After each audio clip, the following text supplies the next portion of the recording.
trust me, it's a lot to film and take care of a newborn, or I guess a child in general. I can only speak for this one right here, but it's a lot of work. It's a lot of setting up everything and things like that. So please be patient with me with these uploads.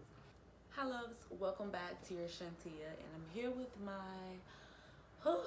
C-section recovery, 2-week postpartum, and baby update.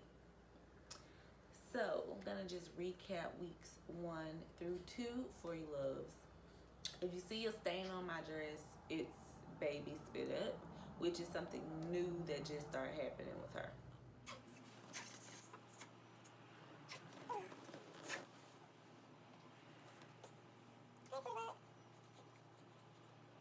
So you already know I have my handy dandy notebook, and I'm holding her because she does not want to lay down by herself, clearly. So let's get started. So in her sleep, she makes grunt noises, and I'm still a little paranoid. I still look over in her crib to make sure she's okay and she's breathing and nothing is covering her nose. But she definitely is a noisy one when she sleeps. So she makes a lot of noise if she's not swaddled, because she hates being swaddled. She's gonna fidget and whirl her arms around and her feet all night. So that's why I try to like swaddle her anyway. After she gets over the initial festivity, she calms down and she's able to sleep much better.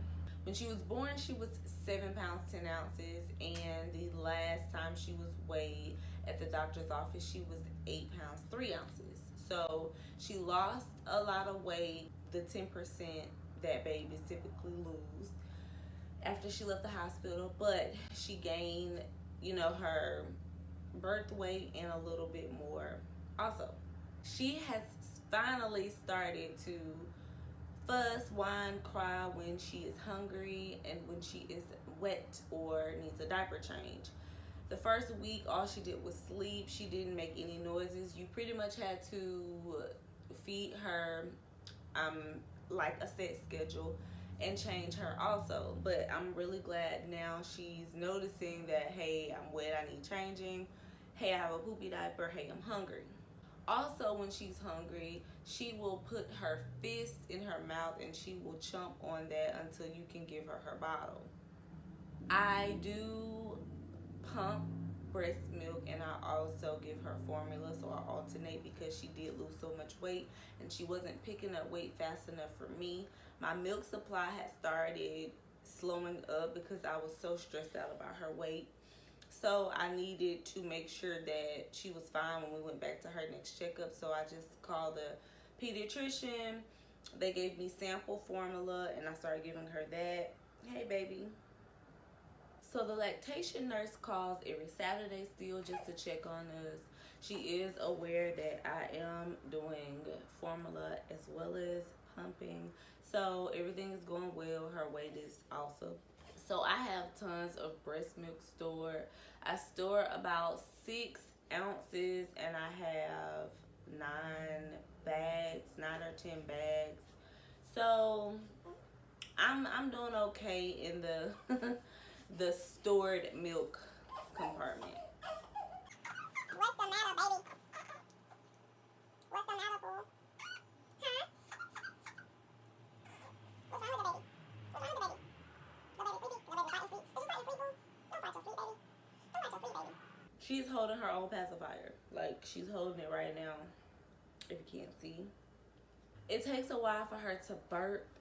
A lot of times, she'll give you a really tiny burp. Then you'll lay down, she'll fuss, you'll pick her up, and as soon as you pick her up, she burps like an adult burp. So I don't know why it's taking her so long to do so, but yeah, she's a late burper.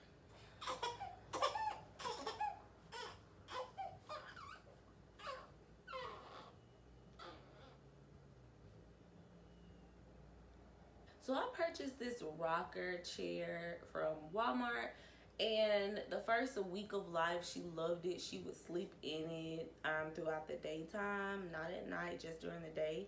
And after the first week, she'll rather you hold her.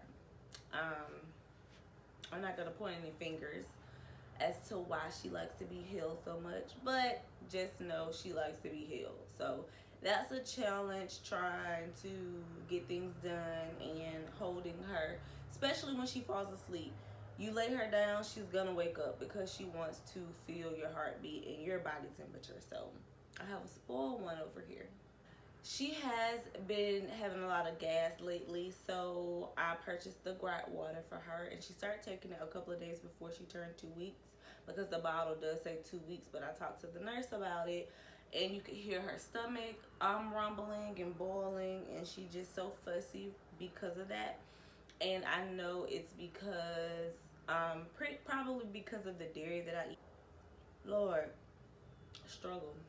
So I will some days just not give her breast milk, just to coat her stomach and just to see if that's what the issue was. So she had a bottle this morning around 5, and she hasn't had breast milk since then. So I haven't heard her stomach doing anything. So hopefully, I can kind of clean out my system, because this morning I did have eggs. If I have a unit on, she notices it, because typically I'll have a scarf on around the house. She always looks up at my hair, and she looks at me with this strange look in her eyes, like, I'm not sure if I know who you are, but I know like, you smell familiar. So she definitely notices when my hair is different. She moves her hands and her feet so much. I just love to put my face close to her, and she loves to just, touch her face and things like that. She loves to pull my hair. She moves her feet around, but she does not want you to touch her feet. Don't worry about that. Even when you take her socks off and she has little sock bunnies in between her toes, she does not want you to get that out. She will ball her toes up so tight. So I'm pretty sure she's going to be a ticklish baby. It took a while for her to start taking this soother. The first week I didn't want to give it to her, especially when I found out that I need to start pumping, because she wasn't getting enough milk by latching. So I gave it to her one night. She was really, really fussy. It was bedtime, and she kept spitting it out. She'll still spit it out to this day. But if you hold it there for a while, she'll take it. She has had a stuffy nose. So what the nurse told me to do is just get some saline drops, which I have, and I'll drip that in her nose, or I'll spray it in there, and then I'll use the suction. And a lot of times the suction does not get the snot out, so I'll take a Q-tip, I'll wet the ends, and then I will get the snot out, myself. And typically she'll let me do it. Sometimes she'll fight me to the death, but that's the only way she can breathe, so I have to make sure her nose is clear. So let's jump on to me. So day 10, I was feeling about 80%, and then I did a little too much when I went to Target. Okay, so I had to get baby situated, so let me just go ahead and wrap this up. It took literally to day 14 for me to feel 100%, because I overdid it on day 10. I walked around Target for an hour, and I shouldn't have, and I had to come home and take Tylenol, which really didn't work for me because I stopped taking the Percocet. But ibuprofen really, really helped during that time. Pediatrician pretty much was like, the Percocet may be a reason why she was sleeping so much, so I stopped taking that immediately. So I took the Percocet 2 days after I came home. So when Wednesday came, I didn't take any more Percocets. I just took ibuprofen. And when my ibuprofen ran out, hubby got me Tylenol, which didn't really work for me, but that's all I had here, so that's what I took that 10th day when I overdid it at Target.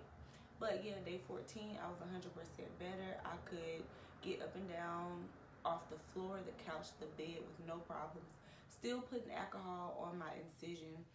My tape that was put on after my staples were removed, they didn't come off in the shower, so I had to literally pull them off, which was the area was sensitive, so the tape was stuck, to my skin. But other than that, everything, was fine. Like I said, I cleaned every day. I use antibacterial soap in the shower on my incision. But as far as touching it, it's fine. It's just that area in between my navel and my incision. that middle part that is very sore and tender. And I don't do anything. I don't wear a girdle or a waist trainer or anything. I don't plan on wearing a waist trainer until I get cleared from my doctor, which will be March 12th. Hopefully everything goes well with that. But the area is still tender when I touch it, so I can only imagine how it would feel if I put something tight on, like a garment. So ladies, please be mindful. Don't let Instagram fool you. That area is really, really sore and tender after your surgery. So I haven't driven yet. You know, you can drive within 2 weeks. I just haven't had the desire to. I have a Target bag that I have returns that need to go, and I haven't made it to Target yet. But like I said, I just don't have a desire to drive. Bleeding has stopped. I have a little spotting, so I'm officially in panty liners. I'm no longer in pads, press God, because I was so over it. I actually feel sorry for baby girl for having to wear diapers forever, because I just want my life to just breathe and not be confined to a huge head. But yeah, so strictly panty liners right now. So I just want you ladies to keep in mind that you had a major surgery and you were cut on your uterus, which you had stitches, and you also received staples on the outside. So that's a lot going on. Just be mindful, take it easy, take care of yourselves. And if you have support, please use it. Don't do too much. Don't feel and think that you can do it and that you have to do it, because it's gonna catch up with you, and you don't want anything to happen internally that you don't know about, and then it could cause something major in the long run. So just keep that in mind, ladies. Try to plan. Even if you plan on having a vaginal birth, emergency C-sections happen all the time. I'm a witness of that, and I was not prepared. So in the back of your mind, have a plan, have someone or a support team that can help you when you come home from the hospital, because you're gonna need it. So I hope you loves enjoyed this video. I'm gonna be bringing more Mommy and Me videos. You can check out my Mommy and Me playlist to see all of the videos that I've been uploading thus far. Once again, thanks for watching. Don't forget to rate, comment, share, and subscribe. Bye, love.